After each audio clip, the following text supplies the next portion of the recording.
পুঁইয়ের মিচড়িগুলো পেকে গেছে। এবার কিন্তু এগুলোকে তুলে শুকিয়ে রাখতে হবে, তবেই বীজ রেডি হয়ে যাবে। আর এই দেখো, মিমি এই ক্যারেটের মধ্যে লাগিয়েছে সর্ষে।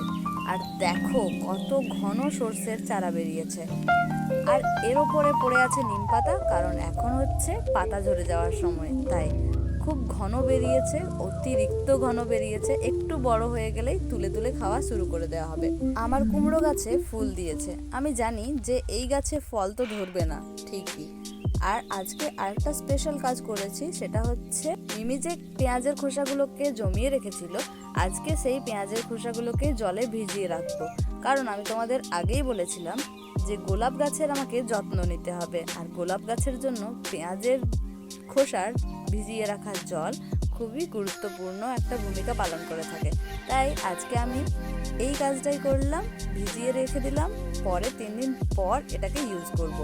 আর এই দেখো, এটাই হচ্ছে সেই নিম গাছ যার অতিরিক্ত পাতা প্রতিদিন সকাল বিকেল উঠোন ভরে থাকে প্রায়। আজকে তাই ঠিক করেছি যে এই পাতাগুলোকে অল্প কিছু পরিমাণে পুড়িয়ে সেই ছাইটিকে ব্যবহার করব ক্যারেটে। তাই মাচিসের সাহায্যে এই পাতাগুলোকে জ্বালানোর চেষ্টা করেছি। চেষ্টা করতে গিয়ে সত্যি আমাকে খুব হ্যারেস হতে হয়েছে, কারণ পাতাগুলো পুরোপুরি শুকনো নয়, আর ওপর থেকে রাতভর শীতের ফলে শিশিরে ভিজে আছে। তাই ফুঁক দিয়ে দিয়ে এগুলোকে জ্বালিয়েছি অনেক কষ্টে। পুরো পাতা শেষ করতে পারিনি জ্বালিয়ে, যতটা সম্ভব হয়েছে ততটাই পুড়িয়েছি। এরপরে এই দেখো, 2টি ক্যারেটে সবজির খোসা জমিয়ে রাখা আছে। আর সবজির খোসা অনেক দিন ধরে জমিয়ে রাখলে তা থেকে উৎপন্ন হয় ছোট ছোট এক ধরনের মাছি, আর তারা সব খাবারে যেখানে খুশি সেখানে বসতে থাকে। তাই আজকে এই গরম গরম ছাই আমি এই সবজির খোসার উপরে দিয়ে দিচ্ছি।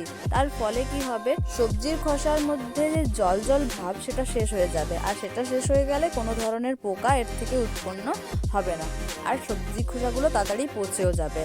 আর দেখো, এরপরে আমি নিয়ে নিচ্ছি গার্ডেন সয়েল, যেটা দিয়ে পুরো সবজির খোসাগুলোকে কভার করে দেব। এর ফলে আর কোনো পোকায় উৎপন্ন হওয়ার কোনো চান্সই থাকবে না। দেখো, খুব ভালোভাবে এটাকে কভার করে দিচ্ছি। এর ফলে কি হবে, তাড়াতাড়ি কিন্তু সবজির খোসাগুলো পচে যাবে।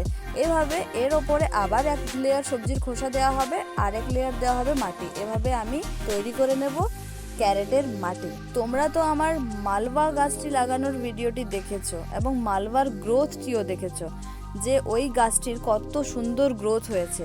গ্রোথের কারণটা হচ্ছে এই কিচেন ওয়েস্ট ইউজ করে তৈরি করা মাটি, আর ওই মাটিতেই আমি ওই মালবা গাছটিকে লাগিয়েছিলাম। তার ফলেই তার এত সুন্দর একটা গ্রোথ হয়েছিল। তো তোমরা কারা কারা এভাবে ক্যারেটে সবজি লাগাতে পছন্দ করো আমায় কমেন্টে জানিও। আর এই দেখো, গোলাপের বলেছিলাম না যে গোলাপের কেয়ার নিতে হবে। দেখো, গোলাপের ফুলগুলো যেহেতু ঝরে পড়ে যাচ্ছে, তাই আমি ভাবলাম যে এগুলোকে কাট করে এবং স্টোর করে রাখি, পরে কোনো কাজে লাগবে। তাই আজকে তাহলে আসি, দেখা হবে অন্য কোনো ভিডিওতে। হরে কৃষ্ণা।